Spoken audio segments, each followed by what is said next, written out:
Hello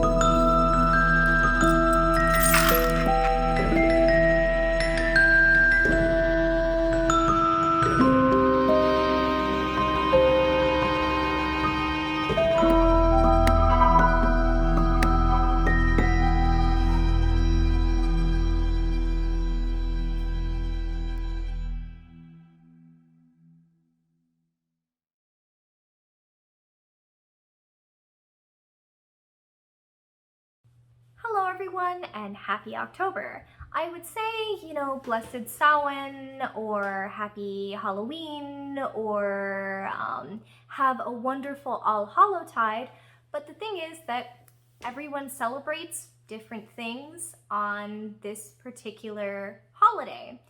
So instead, I'm just going to say that this is going to be rather a series of long classes detailing the history of what we call by all the different names I just rattled off, as well as a few extra. Before I get started, I want to just give a couple of extra disclaimers. To start with, I disagree with a lot of the common mythology around this particular holiday, whatever you may call it. And so this class is going to be detailing in depth some of what I disagree with that is commonly told to people in the pagan, witchcraft, occult, mystical, esoteric, and spiritual community and communities. Additionally, there are some trigger warnings and content warnings for this class, including the mention of human sacrifice of all ages and animal sacrifice of all kinds. So please keep that in mind and determine for yourself whether or not this is a class that you want to listen to, as it will be both long and detailed. An additional disclaimer: I do not speak Gaelic or Scots Gaelic, and I am going to absolutely butcher everything that I am trying to pronounce from those particular languages. Please keep in mind that I'm sorry, and I will do my best, but the languages were never intended to be spelled with the Roman alphabet, and the Roman alphabet is missing several letters, so I'm gonna do my best. More than 2,000 years ago, the Celtic people who inhabited France and the British Isles observed a calendar that began and ended with their New Year's Eve festival every October 31st and November 1st. This festival was called Samhain, a word meaning summer's end, and it marked the death of the old year and the rebirth and renewal of the next. Samhain was celebrated in Ireland, Scotland, and the Isle of Man, and a kindred festival was held at the same time of year by the Brittonic Celts, called Caelan Gaeth in Wales, and Caelan Gaeaf in Cornwall, and Caelan Gaeaf in Brittany, a name meaning the first day of winter. For the Celts, the festival began in the evening, before the 7th of November by modern reckoning, the halfway point between the equinox and solstice, and the day ended and began at sunset. Both Samhain and Caelan Gaeaf are mentioned in some of the earliest Irish and Welsh literature and are still in use as, respectively, the Gaelic and Welsh names for the celebration of this particular holiday. In the 10th century Gaelic text, Tuachmarc Emir, the heroine Emir describes Samhain as the first of the 4 quarter days in the medieval Gaelic calendar, when the summer goes to rest. Samhain was paired with the feast of Beltane, which celebrated the life-generating powers of the sun. Samhain, on the other hand, celebrated and prepared for the coming of winter and the dark nights ahead. Samhain likely originated as a pastoral and agricultural festival, which evolved over time to be perceived as a celebration affording assistance to the powers of growth in the ongoing conflict with the powers of blight, famine, and death. The celebration involved stock-taking, ingathering, and reorganizing communities for the winter months, and was the time when cattle were brought back down from the summer pastures and livestock were slaughtered for the winter. In medieval Ireland, the festival also marked the end of the season for trade and warfare, and was a time for tribal gatherings. It included the preparation of quarters for those who normally traveled for the rest of the year, like warriors, tradespeoples, poets, and comedians.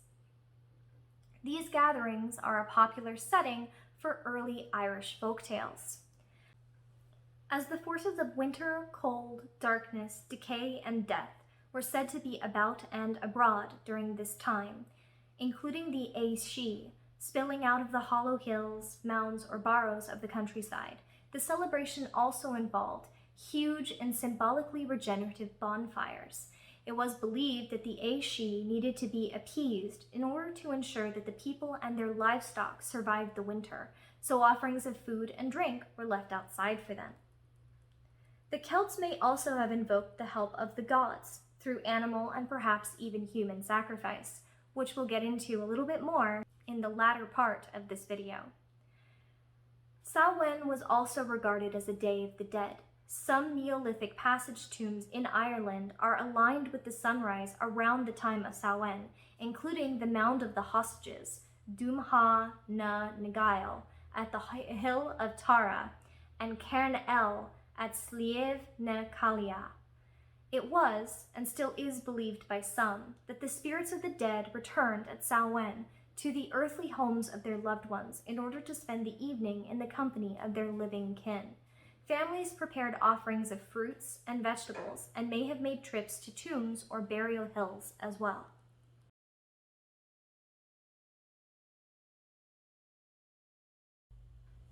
So let's talk about the very first common misconception that I'm going to address through the course of this class: the thinning of the veil. Contrary to the majority of pagan and occult literature I've read on this topic, the Celts didn't include any mention of a thinning veil in their myths and stories, including those that surround the celebration of Samhain. The phrase, "the veil between worlds," seems to have been a Victorian invention, and the concept of thin places in the veil seems to have originated in 1938 from the work of one George MacLeod, founder of the Iona community, who wrote that Iona is a thin place where only tissue paper separates the material from the spiritual. The Isle of Iona is located in Scotland, and the description of it seems to be the origin of the phrase "thin place in the veil," not ancient Celtic belief. Unfortunately, many pagans and witches unquestionably use the language of a member of 19th century spiritualist Christianity to describe a pagan holiday. According to Irish mythology, Samhain was a time when the doorways to the other world opened, allowing supernatural beings and the souls of the dead to come into our world. The same thing was said to occur at Beltane, but while Beltane was a summer festival intended primarily for the living, Samhain was for the fairies, the gods, and the dead. Mac Near Martha Finn, also called The Boyhood Deeds of Fionn, an Irish tale likely from the 12th century CE, says that the Sidhe, fairy mounds or portals to the other world, were always open at Samhain. The tale describes that the High King of Ireland hosted a great gathering at Tara each Samhain, and that each year the fire breather Eilean emerged from the other world and burned down the palace of Tara after lulling everyone to sleep with his music. One Samhain, the young Finn Mac Cumhail is able to stay awake and slay Eilean using a magical spear, for which he is made leader of the Fianna. In a similar tale that details an open door rather than a thin veil, one Samhain, a being from the other world called Culdub comes out of the burial mound on Sli Ye Van Hamon and snatches a roast pig. Finn kills Koldub with a spear thrown as the being re-enters the mound. The door closes and Finn's thumb is caught between the door and the post as it shuts, and he ends up putting it into his mouth in order to ease the pain. As his thumb has been inside the other world, Finn is bestowed with great wisdom. This may refer to gaining knowledge from the ancestors. Another important prosymmetric Middle Irish narrative dating to approximately 1200 CE, Acalam na Senarach, the colloquy of the elders.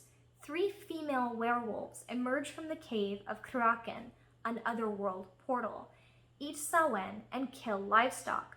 When Kaskrak plays his harp, they take on human form, and the Fianna warrior Kailte then slays them with a spear. So the actual mythology does involve beings coming from the other world to the mundane world, amongst them the Fae, gods, and the human dead, but not because any veil exists or is thin at certain times or in certain places, but rather because doors are open into the Hollow Hills.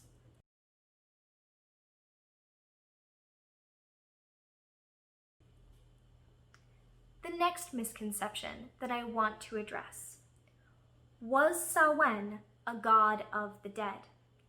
At this time of year, every year, on various pagan and witchy social media sites, I start reading posts claiming that Samhain is named for Samhain, the Celtic god of the dead. To be very clear, there is no Celtic god of death by the name of Samhain. The origin of the belief otherwise is due to pamphlets produced by one Jack Chick. The Chick Tracts, little printed booklets by Jack Chick, are pieces of propaganda designed to demonize a specific thing that is disapproved of by the branch of evangelical Christianity that the author belongs to, typically taking the form of cartoons rife with misinformation. One of the Chick Tracts concerned Halloween and why it was supposedly so evil to celebrate it. The tract, complete with the distinctive cartoonish illustrations of a Chick Tract, claimed October 31st was celebrated by the Druids with many human sacrifices and a festival honoring their sun god and Samhain, the lord of the dead. They believed that the sinful souls of those who died during the year were in a place of torment and would be released only if Samhain was pleased with their sacrifices. The idea of a god of death by the name of Samhain being worshipped by the Celts likely derives from the 1770s CE, from the work of a British colonel and military surveyor named Charles Valency, who wrote a series of books in which he tried to prove that the people of Ireland actually originated in Armenia. Valency's scholarship was sketchy at best, and part of his work referenced a deity named Samhain or Sabun. Valency's writing was rife with baseless conclusions and fallacious claims. The Quarterly Review, a literary publication that ran for much of the 1800s, said that Valency wrote more nonsense than any man of his time. Unfortunately, that didn't stop various authors from quoting Valency's work in the 19th century, including Godfrey Higgins, who cited Valency's poor research in order to support his own baseless claim that the Irish actually came from India. I've also read a book written by a pagan author that I won't name here that claimed that early Christians did not understand the old Celtic beliefs and erroneously associated the Celtic underworld with the Christian concept of hell, and believed that the Celtic Lord of the Dead was actually the devil. The book claimed that because the old Celtic New Year was a day devoted to the dead, the Christians assumed that Samhain was the incorrect pronunciation of the Semitic name Samael, which the book claimed meant God of the Underworld. Samael doesn't mean God of the Underworld. Samael means venom of God, or poison of God, or blindness of God. And Samael isn't a lord or god of the underworld. Samael is an archangel in Talmudic and post-Talmudic lore, a figure who is the accuser, ha-Satan, seducer, and destroyer, mashit. Although many of his functions resemble the modern and quite ahistorical Christian notions regarding the temptation of Eve, as the tempter, Samael is not necessarily evil, since his functions are also regarded as resulting in good, such as destroying sinners, and he isn't a fallen angel. He is considered in Talmudic texts to be a member of the heavenly host, just one with rather grim and destructive duties. One of Samael's greatest roles in Jewish lore is that of the main angel of death and the head of the Satans, the tempters and tormentors that, to be very clear, work for God. He appears frequently in the story of the Garden of Eden and engineered the fall of Adam and Eve with the snake in writings during the Second Temple period. Note, please, that the serpent is not a form of Samael, but rather a beast that he rode like a camel. And early Christians in Rome did not associate Samael with the underworld. He had been established as a representative of Christianity and was considered the archangel guardian of Rome itself. Even the early Christian Gnostics, who did think that Samael was associated with malice, didn't think he was associated with the underworld or with the afterlife. Instead, in Gnostic belief, Samael is one of the three most common epithets for the demiurge, the being which is responsible for the creation of the material world. In this context, the Aramaic meaning of the word is used, translatable as either blind God, or God of the blind, or the blindness of God. It is important to note that in Gnostic belief, the demiurge which created the material world is not the same entity as the true God. Rather, the demiurge is characterized as mad, conceited, and either unable or unwilling to control its base urges, and the material world reflects the personality of its creator. Therefore, the demiurge, to which Samael would refer in the Gnostic beliefs, is thought to be an evil and malicious entity. However, he is associated with the material world rather than the underworld or the afterlife. To sum up, there is no reason why early Christians, either those that were Gnostic or those that belonged to the early Roman Church, would have associated Samhain with Samael. Right. To be extra clear, the notion that people thought Samhain was the name of the god of the dead in Celtic culture is ahistorical nonsense. There may have been, at some point in Celtic mythology, a minor hero named Samhain, or possibly Samhain, who would have maybe played a role in the Irish myth cycles.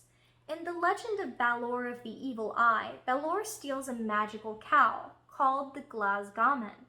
Depending upon which retelling of the story you read, the cow could have belonged to Gwynedd the blacksmith, a variation on Lu, or possibly Tian, a son of Gian Jet, the god of medicine and the member of the Tuatha De Danann. In Lady Charlotte Guest's translation of the Mabinogion from 1877 CE, part of the Welsh myth cycles, she describes Gwynedd and Cian as brothers, but adds a third brother, Samhain, into the story. According to her translation, Samhain was the brother in charge of watching the magical cow when Balor of the Evil Eye stole it, although Samhain, alternatively Samhain or Mac Samhain, appears in a few versions of the story, depending upon who translated it and when. But he does not appear in all of them, and even in the ones that do include him, he is a very minor figure, and certainly not a deity. It isn't that the Celts didn't have gods associated with death, the dead, the afterlife, or the other world. The issue is that they had several, none of which were called Samhain. One of the issues that I think modern writers run into is that they assume that just because one major culture, or maybe several major cultures, had a single deity associated with a role, that means every culture has one single deity associated with a role. But just because several cultures have a singular god of the dead or of the underworld or of the afterlife doesn't mean that all of them do. And the Celts definitely did not have a singular god of the dead. There was Duosnos, also called Dawn, the Dark One, an ancestor of the Gaels, who is believed to have been one of the gods of the dead. Duosnos is said to dwell in Tektuan, the House of the Dark One, where the souls of the dead gather. Duosnos may have originally been an aspect of the Dagda. Folklore about Dawn, also called Duosnos, survived into the modern era in parts of Ireland, in which he is depicted in stories as a phantom horseman riding a white horse. The Morrigan, the Great Queen, Badbe, the Crow, and Nemen, Battle Frenzy, also known as the Three Morrigna, are sister goddesses of sovereignty and war that are associated with death as well.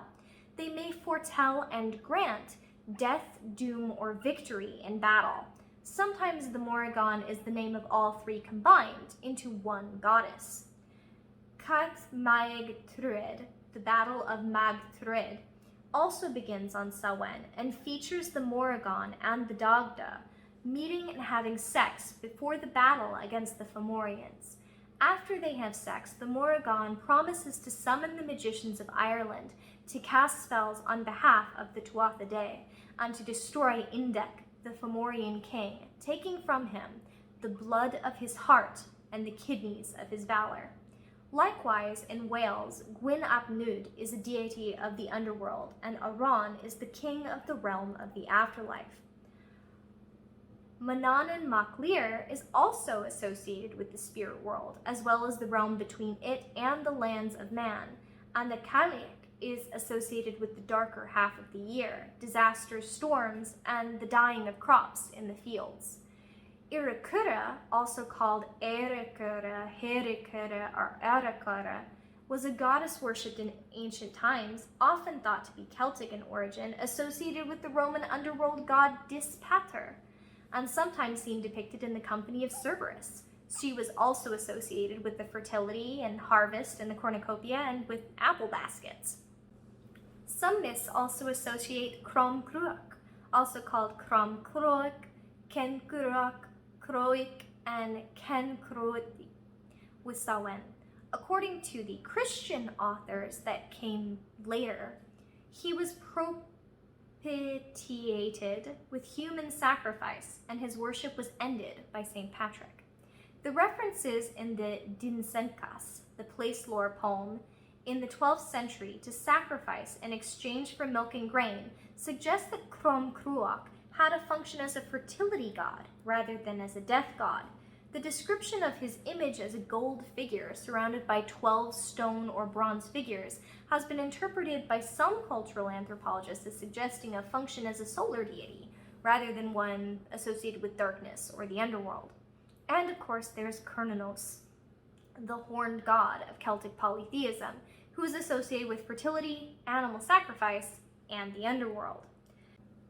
The Gaulish Celts, who inhabited the region corresponding to modern-day France, Switzerland, southern and western Germany, Belgium, the Netherlands, Luxembourg, and northern Italy, and the Brittonic Celts, or Britons, who inhabited most of the island of Great Britain and later migrated to Brittany, also had deities associated with death and the underworld.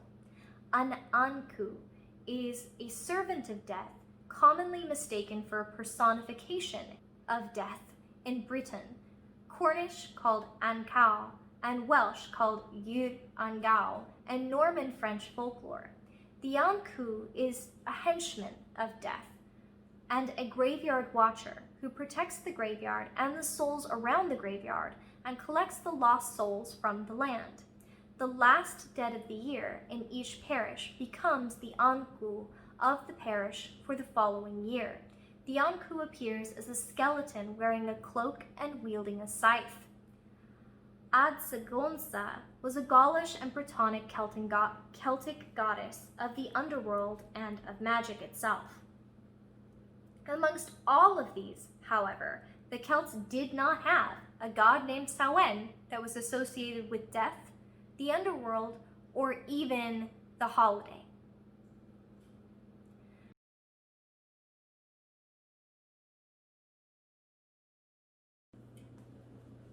All right, now let's talk about the next rather contentious point of history regarding Samhain. The issue of whether or not human and animal sacrifices were part of the celebration. Although some of the Celtic folklore hints at sacrificial rites involving humans, the main literary evidence is derived from the classical authors of the 1st century BCE.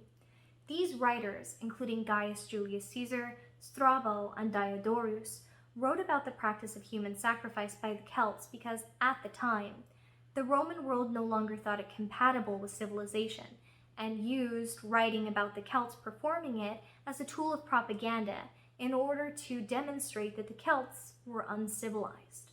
It is important to note that these were not first-hand accounts, but scholarly and academic works on the beliefs, superstitions, and practices of the barbarous peoples north of the Alps. None of the accounts specifically mention Samhain. The focus of the works was more general and referred only to the practices of the Gauls, the Keltoi, and to the seers or druids in sort of overarching terms, rather than what they did on specific holidays or celebratory days. Diodorus Siculus wrote about the druidic practice of stabbing victims and auguring from their death throes. When the stricken victim has fallen, they read the future from the manner of his fall and from the twitching of his limbs, as well as from the gushing of the blood, having learned to place confidence in an ancient and long-continued practice of observing such matters. Strabo, who was Greek rather than Roman, also wrote about the Celts divining from the death struggle, although he also referred to death by impalement or arrow, even though archery was not a normal part of Celtic warfare. The Roman historian Publius or Gaius Cornelius Tacitus denounced the savage cults of the Druids, specifically their propensity to slake the altars with captive blood and to consult their deities by means of human entrails. The most dramatic and graphic accounts of human sacrifice came from the pens of Strabo, Gaius Julius Caesar, and Diodorus, all of whom referred to the huge, human-like wicker structures into which living people were packed and then set on fire. The Druids, claimed Gaius Julius Caesar, believed that, unless for a man's life be paid, the majesty of the immortal gods may not be appeased, and in public as in private life, they observe an ordinance of sacrifices of the same kind. Others use figures of immense size, whose limbs, woven out of twigs, they fill with living men and set on fire, and the men perish in a sheet of flame. To be clear, none of these historians witnessed this, or even associated it with Samhain. The concept very likely derived from the Syrian historian Posidonius of Apamea, or of Rhodes, who studied the Celts in Gaul. He wrote vivid descriptions of things he saw with his own eyes while among them, including writing about men who were paid to allow their throats to be slit for public amusement, the money going to their families, and the nailing of skulls as trophies to doorways. Posidonius described the Druids as philosophers and concluded that even among the barbaric, pride and passion give way to wisdom, and Ares stands in awe of the Muses. He wrote a treatise on the Celts, which has since been lost, including his account of the possible Wickerman burnings, but the account is referred to extensively, both directly and otherwise, in the works of Diodorus of Sicily, Strabos, Gaius Julius Caesar, and Tacitus. To be clear, whatever Posidonius wrote about whether or not the Celts burned people alive in giant wicker statues, it doesn't survive to this day. Another source, Florus, also mentions the practice of human sacrifice by burning, performed by the Balkan Celts, stating that during the campaigns by the Scordisi at the beginning of the 1st century BCE, Roman prisoners were burnt alive. He describes it. Throughout their advance, they left no cruelty untried, as they vented their fury on their prisoners. They sacrificed to their gods with human blood. They drank out of human skulls. By every kind of insult inflicted by burning and fumigation, they made death more foul. They even forced infants from their mothers' wombs by means of torture. These accounts may not have been accurate. They may have just been war propaganda, as I've already mentioned, designed to incite the Roman population into supporting a long and protracted campaign of conquering. Archaeological remains reveal that the northern Celtic people of the Roman or pre-Roman era did sacrifice humans. The piles of heads at temple sites suggest that Celtic warriors kept the crania of their opponents, either as war trophies or as some kind of offering to various deities. The discovery of pits in the sanctuary floor of an Irish site on the hill of Tara in County Meath, all filled with the bones of animals and humans, also suggests some form of sacrificial rites. Regardless of whether the human sacrifices by the Celts happened or not, they captivated the Englishman Aelent Sanus so much that in his Britannia Antiqua Illustrata of 1676 CE, he commissioned an engraving of the Wicker Man for his readings. Quote, "The strangeness of which custom I have here thought not amiss to represent." This image ended up inspiring the movie Wicker Man in 1973, a cult horror film in the United States which has heavily influenced the modern cultural ideas surrounding the Celts, the Druidic tradition, and Samhain. All classical accounts of the Wicker Man and human sacrifice for burning are hearsay, and no eyewitness accounts have survived.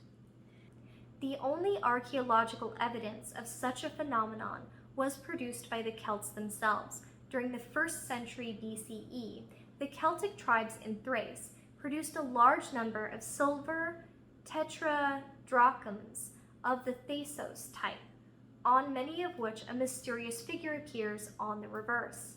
Various versions of these Celtic coins depict some form of colossus with a burning head, or with the head portrayed as a wheel, which may be a reference to the thunder god Tyrannus, to whom sacrifice was made by fire and who is associated with the solar wheel.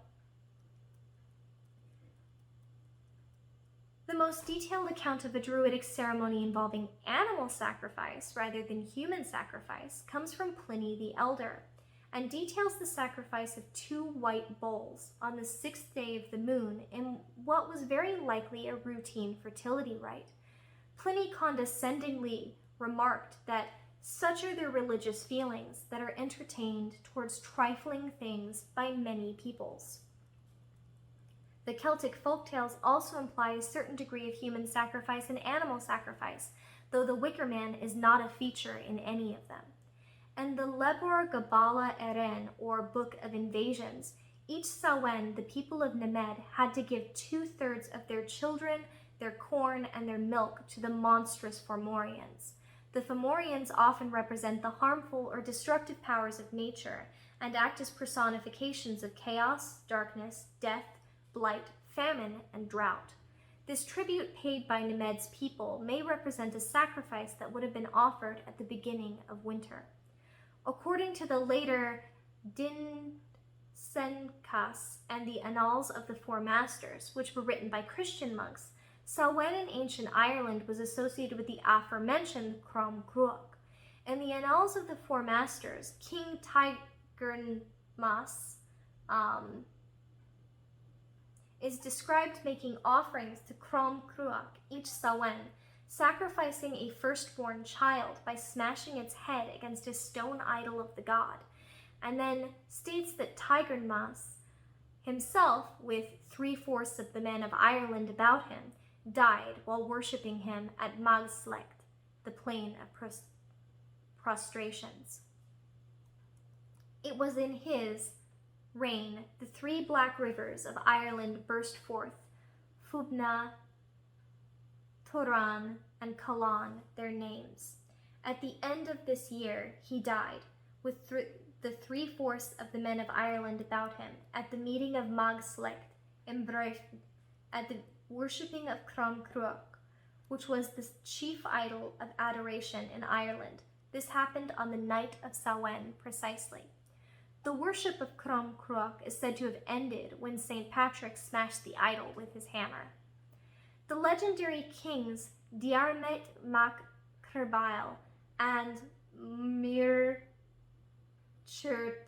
mac Erke each die a threefold death on Samhain, which involves wounding, burning, and drowning, and of which they are forewarned. In the tale of Tugal Brudne da Durga, the destruction of da Durga's hostel, King Conor Mór also dies on Samhain after breaking his gisa, prohibitions or taboos. He is warned of his impending doom by 3 undead horsemen who are messages of dawn, the aforementioned god of the dead. In the Ectra Narai, the adventures of Nera, King Ailill of Connacht gives his retinue a test of bravery on Samhain night and offers a prize to whoever can make it to a gallows and tie a band around a hangman's ankle. Each challenger who makes the attempt is one by one thwarted by demons and flees back to the king's hall in fear. However, Nera succeeds in getting a band around the hanged man's ankle. The dead man then asks for a drink. Nera carries the dead man on his back, and they stop at 3 houses. They enter the 3rd, where the dead man drinks and spits it on the people of the house, who die from this.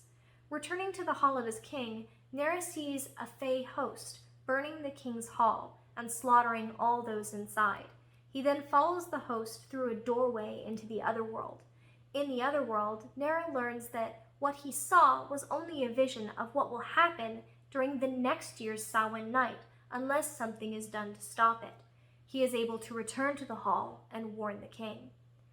The tale Ibed Crimtain Mac Fideg, the killing of Crimtain Mac Fideg, tells the story of how Mongfind poisons her brother, King Crimtain of Munster, so that one of her sons can ascend and become king.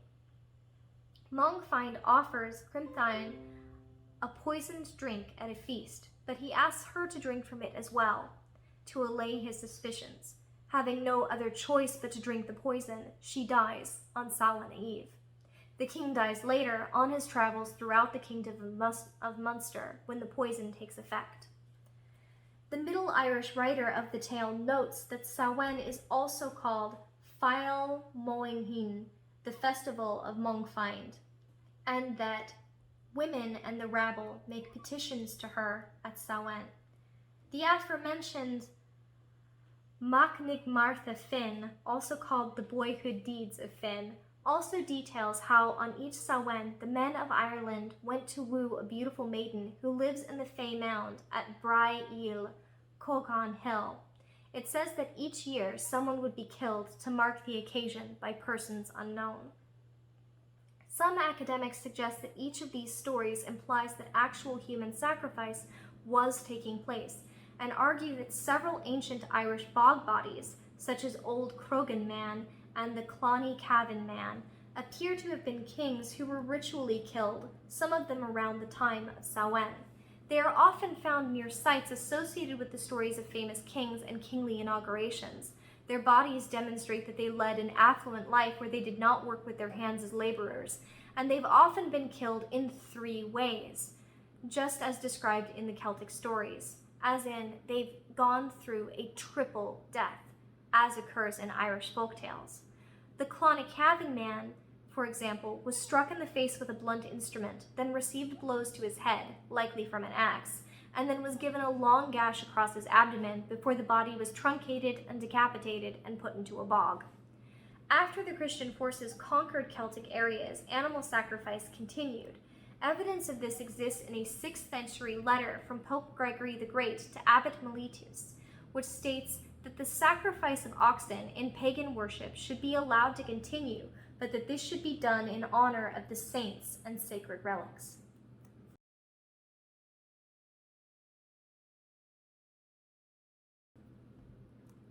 Moving to the next common misconception, the blood harvest.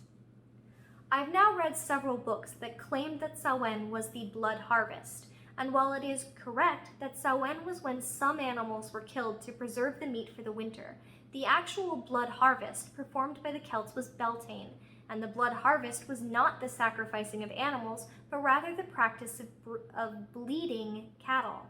This was done prior to moving them to summer pastures for health reasons. But the Celts didn't waste the blood, and instead the blood was turned into food and used to feed summer crops.